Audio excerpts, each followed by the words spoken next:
Hello दोस्तों, नमस्कार। मैं सूर्यकांत साहू एक बार पुनः आप लोगों के सामने आज के एक नए एपिसोड, नए चीज़ के बारे में आपसे जानकारी करने के लिए, जानकारी साझा करने के लिए आपके बीच में आया हूं। दोस्तों, आप तो मुझे जानते ही होंगे, मैं एक एडवाइज़र हूं और एडवाइज़र का काम होता है नए नए चीज़ों के बारे में जानकारी देना, सलाह देना और अपने ग्राहकों से हमेशा जुड़ के रहना। ठीक है दोस्तों, तो आज हम आपसे चर्चा करेंगे एक ऐसे विषय पे जो सेल्स की दुनिया में या जितने भी हमारे साथीगण या हमारे ग्राहक या हमारे दर्शक जो सेल्स से जुड़े हैं उनके लिए एक बहुत ही अच्छा चीज़ आज मैं लेके आया हूँ। शायद उनके आने वाले भविष्य या उनके कार्य में उनके लिए कुछ अच्छा हो सके या अच्छा सीखने को मिल सके या उसके लिए कोई प्रेरक बन सके जिससे वह अपने कार्य के प्रति अपने भविष्य में आगे अच्छा काम कर सके। ठीक है दोस्तों, तो आपसे विनती है दोस्तों, आग्रह है कि मेरे YouTube चैनल को आप लाइक, शेयर, कमेंट एवं सब्सक्राइब जरूर करें दोस्तों। और मेरे द्वारा बताया गया मोटिवेशनल स्टोरी यदि आप लोगों को अच्छा लगे तो अपने दोस्त, मित्र, यारों को भी, आप अपने फ्रेंड सर्कल को भी आप इसको सेंड कर सकते हैं। अपना कीमती समय देकर मुझे लाइक जरूर करिएगा दोस्तों। इस समूचे विश्व में शायद ही ऐसा कोई व्यक्ति होगा जो प्रोफेशन या कार्य में आगे बढ़ना नहीं चाहेगा। हर एक व्यक्ति सोचता है कि मैं अपने प्रोफेशन या कार्य में सदैव निरंतर उन्नति, प्रगतिशील रहूं, निरंतर आगे बढ़ते रहूं और अधिकतम से अधिकतम ऊंचाइयों तक पहुंचने का प्रयास करूं। ऐसा हर व्यक्ति सोचता है, चाहे वह डॉक्टर हो, इंजीनियर हो, वकील हो, पुलिस हो। हर एक व्यक्ति सोचता है कि अपने व्यवसाय, अपने दिनचर्या में निरंतर आगे बढ़ता रहे, अच्छा कार्य करे, दिन दोगुनी रात चौगुनी करते रहे और निरंतर प्रगति की ओर सदैव बढ़ता रहे। लेकिन इसी के साथ साथ हम एक LIC एजेंट की भी बात करें, LIC अभिकर्ता की भी बात करें, तो वह व्यक्ति भी, उनका भी एक सोच रहता है कि मैं भी अपने व्यवसाय में निरंतर आगे बढ़ता रहूं, आगे उन्नति करता रहूं, आगे वो जो क्लब मेंबर वगैरह मिलते हैं उसमें भी मेरा मान सम्मान उच्च शिखर पे हो, अच्छे गति, अच्छे दिशा पे हो और निरंतर मेरे कार्य पदोन्नति की ओर हो। वह व्यक्ति भी सोचता है कि मैं भी एक अच्छा प्रोफेशनल व्यक्ति बनूं और अपने कार्य के प्रति लगन लगाकर अच्छा कार्य करूं और सदैव निरंतर एक ऊंचाई को प्राप्त करूं। यह सोच आज के इस दुनिया में हर एक व्यक्ति चाहता है मित्रों, लेकिन सिर्फ चाहने से ये संभव नहीं है। इनके पीछे हमको कड़ी मेहनत और पूरा समय देना पड़ता है, उनके पीछे लगन लगा के काम करना पड़ता है, अपना ज्ञान, तर्क शक्ति बढ़ाना पड़ता है, लोगों के साथ ऑब्जेक्शन को हैंडलिंग करना पड़ता है, तरह तरह की परेशानियां आता है। ये सारा चीज हमको सांस में लेके और चलते हुए झेलना भी पड़ता है दोस्तों। यह कार्य में वही व्यक्ति सफल हो सकता है जो अपना सारा तन, मन, धन और समय लगाकर उनके पीछे जो पड़ा है और जो रात और दिन अपना मेहनत, अपना समय देने को तैयार है, ऐसे ही व्यक्ति वहाँ पे आगे बढ़ सकता है दोस्तों। यहाँ पे हम आप बात करेंगे LIC अभिकर्ता की, तो वो व्यक्ति जब LIC ज्वाइन करता है तो उनका सोच तो बहुत बड़ा रहता है और बहुत ऊपर तक अपना सोच बना के आता है। लेकिन एक टाइम आता है व्यक्ति जब 1 से 2 साल अपना समय देता है इस बिजनेस में, तो कहीं ना कहीं वो डिमोटिवेट होकर वह अपने व्यवसाय से कहीं ना कहीं भटकने का प्रयास करता है, भटक ही जाता है और वहीं से वह व्यक्ति रिटर्न हो जाता है और LIC का काम छोड़ देता है।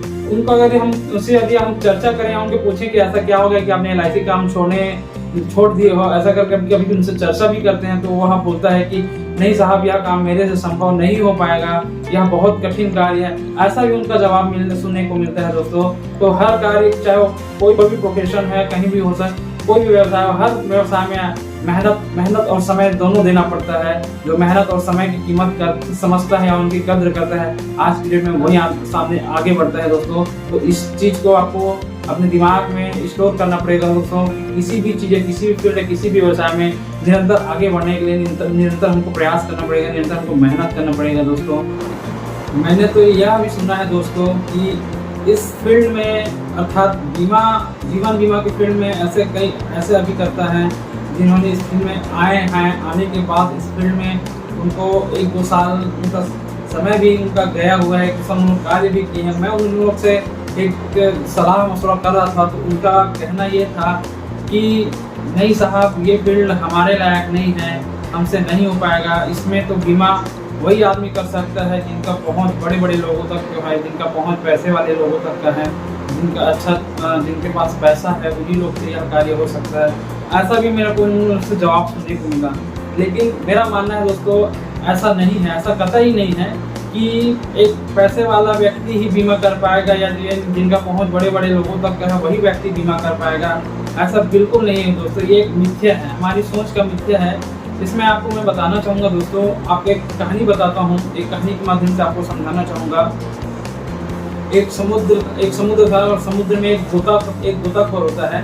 गोताखोर जब समुद्र में जाता है तो समुद्र की गहराई से वह गोताखोर मोती अन्य बहुत सारी चीज़ें जो समुद्र के अंदर पाई जाती हैं उनसे वह मोती वगैरह निकाल के ले आता है और फोटो तस्वीरें अच्छी चीज़ वो सब खींच करके ले आता है। गोताखोर कौन होता है दोस्तों? गोताखोर वह है जो समुद्र पानी के अंदर जो तैरते हैं अंदर की गहराई में जाकर वहाँ के सामान को लेके आते हैं, मोती वगैरह को लेके आते हैं या वहाँ के आसपास के चीज़ों का चित्रण करके भी लेके आते हैं। उस चीज़ में जो माहिर होते हैं उसको गोताखोर बोलते हैं दोस्तों। गोताखोर का कार्य होता है पानी की गहराइयों में जाके वहाँ की चीज़ों को ढूंढना। अभिकर्ता भी एक गोताखोर ही मान के चलो। अभिकर्ता क्या चीज़ है? अभिकर्ता के लिए क्या कार्य है? अभिकर्ता के लिए है बीमा करना। तो बीमा करने के लिए हमको जाना कहाँ पड़ेगा? फील्ड मार्केट में। मार्केट को आप एक समुद्र के उदाहरण दे, आप मार्केट पर एक समुद्र समझ सकते हो दोस्तों। तो जिस प्रकार गोताखोर ऐसे कोई भी व्यक्ति नहीं बन जाता दोस्तों। गोताखोर बनने के लिए उनको पूरा मेहनत करना पड़ता है, सीखना पड़ता है, समझना पड़ता है, उस जगह के बारे में जानना पड़ता है, वहाँ तक जाने के लिए क्या करना है क्या नहीं करना है उस चीज़ को अनुभव करना पड़ता है, अपने सीनियर से सारा चीज़ उनको सीखना पड़ता है, तब कहीं जाके वहाँ गोताखोर के लिए फुलफिल होता है दोस्तों। तो हम हर एक व्यक्ति को भी गोताखोर नहीं बना सकते हैं, जिनको अनुभव है वही व्यक्ति गोताखोर का काम कर सकते हैं, लेकिन गोताखोर बनने के लिए भी तो उनको मेहनत समय सब चीज़ को देना पड़ता है दोस्तों। जब तक वह व्यक्ति गोताखोर बनने के लिए उसके पीछे जितना मेहनत है समय है वह नहीं करेगा तो अच्छा गोताखोर कैसे कहलाएगा। बस उसी अनुरूप में एक LIC अभिकर्ता का भी कार्य होता है दोस्तों। LIC अभिकर्ता बनने के लिए बनना तो आसान है, एग्ज़ाम दिलाते हैं, हमारा नंबर आता है, हम एजेंसी कोड जारी होता है, LIC एजेंट बन जाते हैं। लेकिन LIC एजेंट का कार्य ही होता है फील्ड में काम करना, पूरा टाइम फील्ड में देना और नए लोगों से परिचय करना, नए लोगों से बात करना, नए लोगों से हमेशा मिलते रहना, जुलते रहना, उनको अभिवादन करना, good morning, good night, good evening करके लोगों से बातचीत करना। मतलब एक अभिकर्ता का काम होता है कि अपने आप को पूरा का पूरा टाइम मार्केट में शो करना। लेकिन जब अभिकर्ता नया ज्वाइनिंग लेता है LIC में, वह अभिकर्ता इस सारा चीज़ को समझ नहीं पाता और 1-2 साल के अंतर्गत अपने जितने भी आसपास के जो लोग रहते हैं, अपने दोस्त मित्र यार या परिवार, वह व्यक्ति इनका बीमा तो आसानी से निकाल के लेके आ जाता है। ऐसा इसलिए होता है क्योंकि उनका दोस्त मित्र परिवार जो होता है वह बीमा आसानी से उस व्यक्ति के ऊपर भरोसा करके तो दे देते हैं दोस्तों, और 1-2 साल के अंतर्गत उनका बीमा भी बढ़िया चलते भी रहता है। जैसे ही उनका प्रोस्पेक्टिव लिस्ट समाप्त होता है वह व्यक्ति परेशान हो जाता है कि मैं अब अगला बीमा कहाँ से लेके आऊँ, क्या करूँ, किससे मिलूँ, कहाँ जाऊँ, यह सारा चीज़ हजार प्रकार के प्रश्न उनके माइंड में आने लगता है और व्यक्ति बेचैन हो जाता है और बेचैन होने के बाद वह इस फील्ड से धीरे धीरे गायब होने लग जाता है। तो दोस्तों इस चीज़ के लिए भी बीमा फील्ड का काम भी बुरा काम नहीं दोस्तों, बहुत अच्छा काम है। मैं मानता हूँ कि इस दुनिया में जितने भी प्रोफेशनल व्यक्ति हैं, डॉक्टर है, वकील है, इंजीनियर है, उसी प्रकार से हम एक अभिकर्ता का भी काम प्रोफेशनली तरीके से किया जा सकता है। लेकिन उसके लिए आपको अथक प्रयास और बहुत मेहनत करना पड़ेगा, मार्केट में जाना पड़ेगा, लोगों से मिलना पड़ेगा, अपना पहचान परिचय बताना पड़ेगा, एक मार्केट में अपना पैड बनाना पड़ेगा, तभी जाके यह सब संभव हो पाएगा दोस्तों। इसके लिए आपको विषय वस्तु को जानना जरूरी है, सीखना जरूरी है, समझना जरूरी है। बीमा से संबंधित सारी चीज़ें आपको समझना पड़ेगा, फील्ड से सारी चीज़ संबंधित चीज़ें आपको समझना पड़ेगा, बीमा व्यवसाय से संबंधित आपको ज्ञान अर्जित करना पड़ेगा। जब आप अपने आप पे काम करोगे, अपने आप को इम्प्रूव करोगे, तभी तो आप मार्केट में जाके लोगों को कुछ बता पाओगे। तो लोगों को कुछ बताना है, चर्चा करनी है, तो पहले अपने आप के ज्ञान को बढ़ाना पड़ेगा दोस्तों। इसलिए दोस्तों बीमा एक बहुत ही अच्छा कार्य है, उसके लिए आप निरंतर प्रयास करते रहें, निरंतर अपने ज्ञान को बढ़ाते रहें, निरंतर अपने जानकारियों को बढ़ाते रहें और सदैव आप मार्केट फील्ड में लड़ते रहें, टकराते रहें, तभी आपसे लोग जुड़ेंगे, जुड़ना चाहेंगे, आपसे बात करेंगे, आपसे बात करना चाहेंगे दोस्तों। बीमा का काम फील्ड का वर्क है और फील्ड वर्क आसान नहीं है। इसको आसान बनाने के लिए बहुत मेहनत करना पड़ता है, इस चीज़ को आपको समझना पड़ेगा दोस्तों। मेरा कहने का मतलब सिर्फ ये है कि यदि हम कोई प्रोफेशन चुनते हैं तो उस प्रोफेशन को चुनने से पहले उस प्रोफेशन के बारे में आपको जानकारी लेना पड़ेगा, समझना पड़ेगा कि वह चीज़ है क्या, उसके पीछे हमको करना क्या। कर्ताओं का कहना है कि बीमा का कार्य बहुत कठिन होता है, बहुत ही मुश्किल जाता है, बहुत ही समस्यापूर्ण कार्य होता है, लेकिन वह उस चीज़ को नहीं बता पाते हैं कि वह कमी कहाँ पे हुआ और कठिन क्यों है।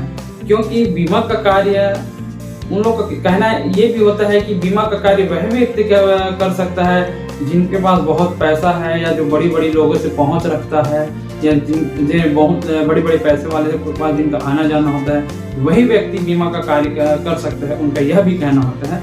लेकिन मैं मानता हूं दोस्तों कि उनका कहना बिल्कुल गलत होता है।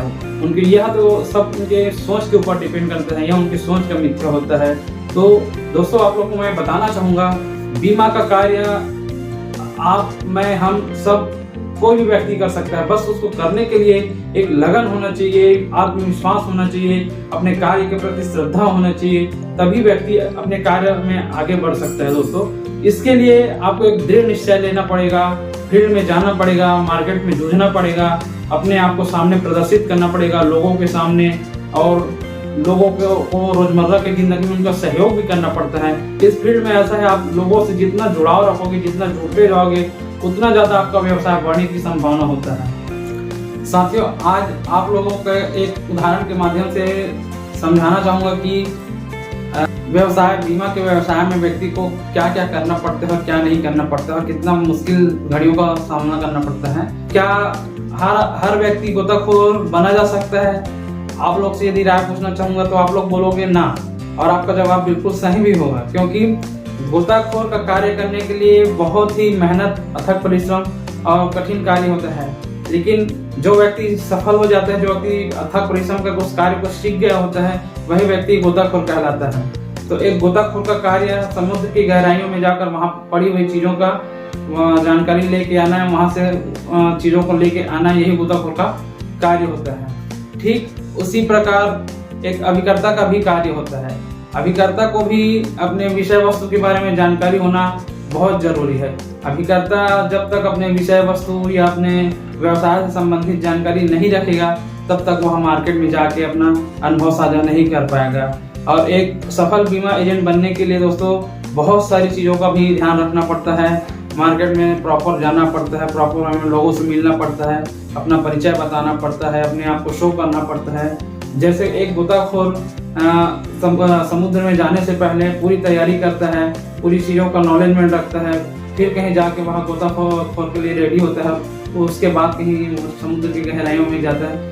उसी प्रकार से एक अभिकर्ता को भी अपने व्यवसाय से संबंधित पूरी जानकारी, पूरी नॉलेजमेंट जुटा के रखना होगा, तभी वह व्यक्ति आने वाले टाइम में सफल हो पाएगा। अभिकर्ता का भी कार्य आसान नहीं होता, अभिकर्ता का भी कार्य बहुत मुश्किल भरा कार्य होता है। कई ऐसे अभिकर्ता तो जब नए नए ज्वाइनिंग होते हैं तो बड़ी बड़ी सपने और अपने मन में बड़े बड़े सोच लेके आते हैं, और 1 से 2 साल के अंतर्गत वह बाहर भी हो जाते हैं। बाहर होने का उनका वही कारण है कि उन लोग मार्केट को समझ नहीं पाते हैं, मार्केट में इम्प्रूव नहीं कर पाते हैं, अपने आप का वर्क नहीं कर पाते हैं, अपने विषय वस्तु को समझ नहीं पाते हैं।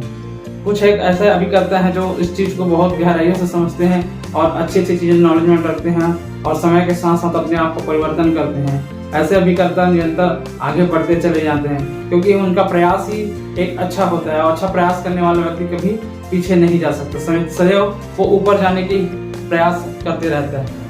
एक अभिकर्ता का कार्य होता है, जैसे एक गोताखोर समुद्र में जाता है और समुद्र की गहराइयों से सारी चीज़ों का पता करके, विश्लेषण करके वहाँ से चीज़ों को लेके आता है।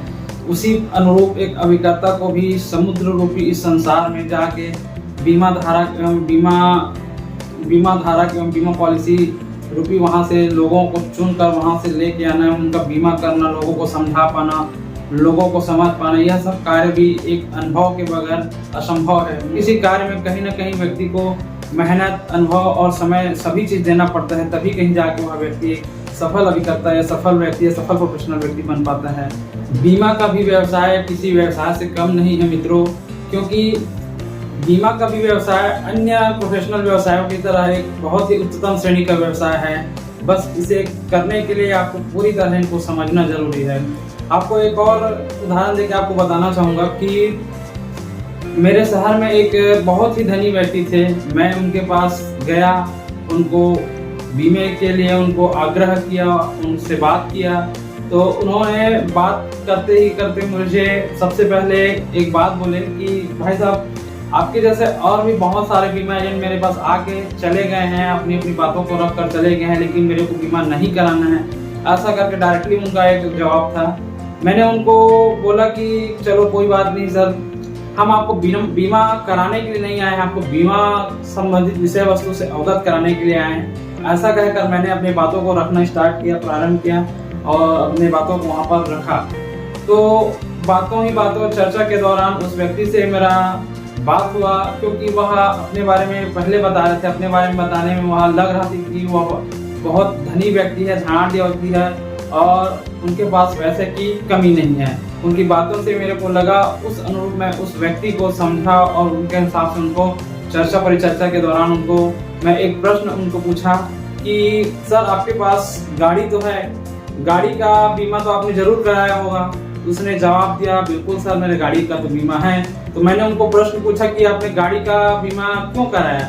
तो उन्होंने जवाब दिया कि गाड़ी यदि कभी कहीं आने वाले टाइम में कोई क्षति या हानि हो जाता है या कहीं एक्सीडेंट या दुर्घटना हो जाता है, जिस कारण मेरी गाड़ी या संपत्ति को कुछ हानि हो जाए, तो उसके भरपाई के लिए मैंने बीमा करा रखा है, ताकि वह पैसा मुझे अपने जेब से न देना पड़े, मुझे वह पैसा बीमा कंपनी के माध्यम से मिले और किसी को भी परेशानी को ना हो या मेरे व्यवसाय में किसी प्रकार की कोई हानि परेशानी ना हो। इस वजह से मैंने गाड़ी का बीमा करा रखा है, ऐसा उनका जवाब आया। तो मैंने उनको कुछ नहीं बोला, मैंने उनको बस एक बात बोला कि सर आप एक बात बताइए कि आप जब गाड़ी का बीमा करा सकते हैं तो क्या आपका जीवन गाड़ी से सस्ता है या आप गाड़ी से गए गुजर अपना जीवन मानते हैं? क्योंकि आप तो इतने पैसे वाले हैं, आपके पास तो इतना पैसा, आप इतना धनाढ्य व्यक्ति हैं कि एक गाड़ी अगर टूट फूट जाए, खराब हो जाए तो आप ऐसे 3 से 4 गाड़ियां खरीद सकते हैं। आपके पास पैसे की कमी नहीं, फिर आपने यह गाड़ी का बीमा क्यों कराया? तो उसने जवाब दिया, नहीं मैं अपने व्यवसाय में पीछे नहीं होना चाहता या अपने घर से या अपने जेब से पैसा नहीं देना चाहता, मैंने उसलिए इस गाड़ी का बीमा कराया। ऐसा उनका दोबारा पुनः उनका जवाब आया। फिर मैंने उनको बोला, सर आप ऐसा कीजिए, आप अपने बारे में सोचिए। यदि आप परिवार के अकेले मुखिया हैं, आपका सारा बिजनेस आपके ऊपर चलता है, आपके हिसाब से चलता है, आपके रहने पर ही आपके परिवार वाले खुशी खुशी व्यतीत कर रहे हैं। यदि आप नहीं रहोगे इस दुनिया में तो सोचिए कि आपका व्यवसाय कौन चलाएगा, कौन देखेगा? आपका जो आय का माध्यम है, जो सारा धन जिस हिसाब से आपने जो कमा के रखा है, वह माध्यम यदि खत्म हो जाएगा तो फिर आपके परिवार को क्या करना पड़ेगा आगे? उस बारे में आपने कभी सोचा है? तो उस व्यक्ति ने कुछ बोलने से पहले कुछ समय के लिए चुप हो गए और सोचने लगे कि यह बंदा तो बात सही बोल रहा है करके। फिर कुछ समय बाद बोलते हैं कि यह सारी बातें तो मुझे आज तक किसी ने बोला नहीं, लेकिन आप एक पहले ऐसे व्यक्ति हो जिसने मुझे ऐसा बोला। ऐसा करके उनका जवाब आया। फिर मैं अपनी बातों को निरंतर आगे बढ़ाता गया और उनको बोला कि सर जिस प्रकार आपने अपने बाइक या गाड़ी का इंश्योरेंस कराया था और कराया है, उसी अनुरूप मैं चाहता हूं कि आप अपना भी एक इंश्योरेंस कराइए, क्योंकि आदमी के पास जो संपत्ति रहता है वो अपनी जगह पे है। यदि अगर व्यक्ति कुछ हो जाए, कहीं कुछ हो जाए आगे भविष्य में या कोई दुर्घटनावश या कोई अचानक कोई अकाल मृत्यु के अंतर्गत समाहित हो जाए, तो उस समय उनके जो पीछे परिवार है उनको किसी प्रकार का कोई आर्थिक रूप से हानि न हो, आर्थिक रूप से क्षति न हो, उनका आय का साधन कट न जाए। इस वजह से हम लोगों को एक बीमे के लिए प्रिपेयर करते हैं। तो उनको मैं बोला, तो फिर उन्होंने बोला कि ठीक है आप बताइए आप क्या बोलना चाहते हैं। तो उन्होंने बोला कि ठीक है सर। मैं बोला कि सर आप यदि बीमा अगर नहीं भी लेना चाहते हैं तो कोई बात नहीं, मैं आपको बीमे के लिए फोर्स नहीं करूंगा, क्योंकि जोर जबरदस्ती से जो काम किया जाता है वो काम कभी सफल नहीं होता मित्रों। तो आप लोग निश्चिंत ही अपने अंदर एक धैर्य बनाकर रखिए, लोगों से मिलिए, लोग बीमा खरीदे ना खरीदे, आपका बीमा आपसे बीमा करवाए ना करवाए, आपकी बातों को सुने या ना सुने, नजरअंदाज क्यों ना करें, लेकिन आप लोगों को मार्केट में डटे रहना है और लोगों से मिलकर अपना कार्य करते रहना है।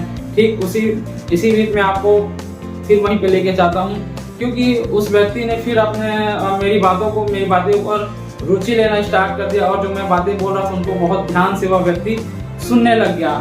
फिर उसको लगा कि हाँ यार ये बंदा कुछ ना कुछ तो इसमें बात है और कुछ ना कुछ तो अपनी बातें सही ये चीज बता रहा है जो मेरे आने वाले भविष्य के लिए लाभदायक है। फिर उन्होंने मेरे को पूछा कि अच्छा है आपके बीमा में ऐसा क्या चीज होता है, कितना मेरे को मिलेगा, सारी बीमे के बारे में उन्होंने मेरे से चर्चा किया।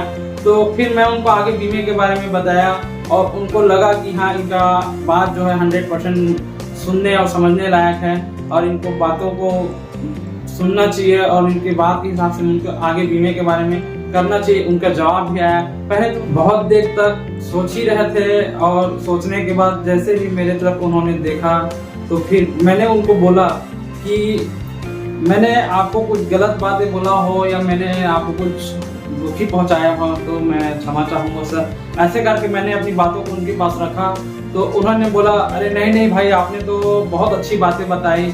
दूसरी चीज आज तक और व्यक्ति मुझे नहीं बता पाया, कोई और अन्य अभिकर्ता साथी मुझे नहीं समझा पाया। उस चीज को आज आपने मुझे अवगत करा दिया और मुझे मेरे बंद आंखों के आपने खोल दिया और मुझे आने वाले समय के लिए रास्ता दिखाया, रास्ता दिखाने का काम किया। तुमने बहुत ही अच्छा कार्य किया। ऐसा बोलते हुए उन्होंने मुझे बोला कि नहीं चलो अब मैं अपना बीमा कराऊंगा, अपना और अपने पूरे संपूर्ण परिवार का मैं बीमा कराऊंगा। ऐसा करके उन्होंने मुझे आश्वासन दिया। फिर मैंने उनको बोला ठीक है सर, आप बोल रहे हैं तो मैं आपका बीमा करूंगा, लेकिन मैं जबरदस्ती बीमा करने आपको नहीं आया था, मैं तो सिर्फ बीमा से अवगत कराने के लिए आपको आया था। ऐसा करके मैंने अपना बात रखा और उन्होंने बोला क्या क्या चीज चाहिए रहता है, क्या डॉक्यूमेंट चाहिए रहता है। ऐसा करके उन्होंने अपना बात वहाँ पे समाप्त किया। अब अभी तो वलन दोस्तों यहाँ पे आप देखिए कि मैं वहाँ पे बीमा करना है ये सिद्धांत बना के वहाँ पे मैं नहीं गया था। मैं तो वहाँ पे सिर्फ और सिर्फ गया था उस व्यक्ति को उस चीज से अवगत कराना और एक यथार्थ सत्य से उनको अवगत कराना। बस मैंने उसी अनुरूप अपने अंदर धैर्य बनाकर रखा और अपने धैर्य के साथ साथ में उनको सारी चीजों का अवगत करा, सारी चीजों को बताया। फिर उस व्यक्ति ने खुद से सारी चीजों को अनुसरण कर एक अंतर मन में सभी चीजों को सोचने के बाद उस व्यक्ति ने अपने पूरे परिवार का बीमा उसी समय तुरंत कराया। आप लोग सोचिए कि अगर हम थोड़ा समय अपने अंदर धैर्य रखकर अपनी चीजों को अनुसरण कर सामने वाले व्यक्ति को अगर सही चीजों के या सभी चीजों का ज्ञान रख कर उनको बताएं या उनके अनुरूप या उनके आय के अनुरूप या उनके आवश्यकता के अनुरूप उनको उस संबंधित बीमे विषय वस्तु के बारे में उसको बताएं तो वह व्यक्ति जरूर आज नहीं तो कल वह व्यक्ति जरूर बीमे के लिए एग्री हो जाता है। दोस्तों तो इस चीज को आपको समझना पड़ेगा। एक सफल अभिकर्ता बनने के लिए इन सारी बातों को आपको ध्यान रखना पड़ेगा। वीडियो के अंत में आप सभी मित्रों एवं मेरे दर्शकों का एक बार मैं पुनः धन्यवाद ज्ञापन करना चाहूंगा दोस्तों, क्योंकि आपने मेरी बातों को बहुत ध्यानपूर्वक सुना। इसके लिए मैं आपका बहुत बहुत धन्यवाद का पात्र हूँ। और मेरी बातों को सदैव आप या मेरे वीडियो को सदैव देखने के लिए मेरे मित्रों मेरे YouTube चैनल सुप्रीम एडवाइजर को आप सब्सक्राइब, लाइक, शेयर और अपने दोस्त मित्रों एवं अन्य साथियों को मेरे वीडियो को शेयर जरूर करें। आप नीचे बेल आइकन सब्सक्राइब का बटन जरूर क्लिक करें मित्रों, जिससे मेरे आने वाले नए वीडियो के बारे में आपको प्रॉपर तरीके से जानकारी मिलते रहे। ठीक है मित्रों, नमस्कार, धन्यवाद।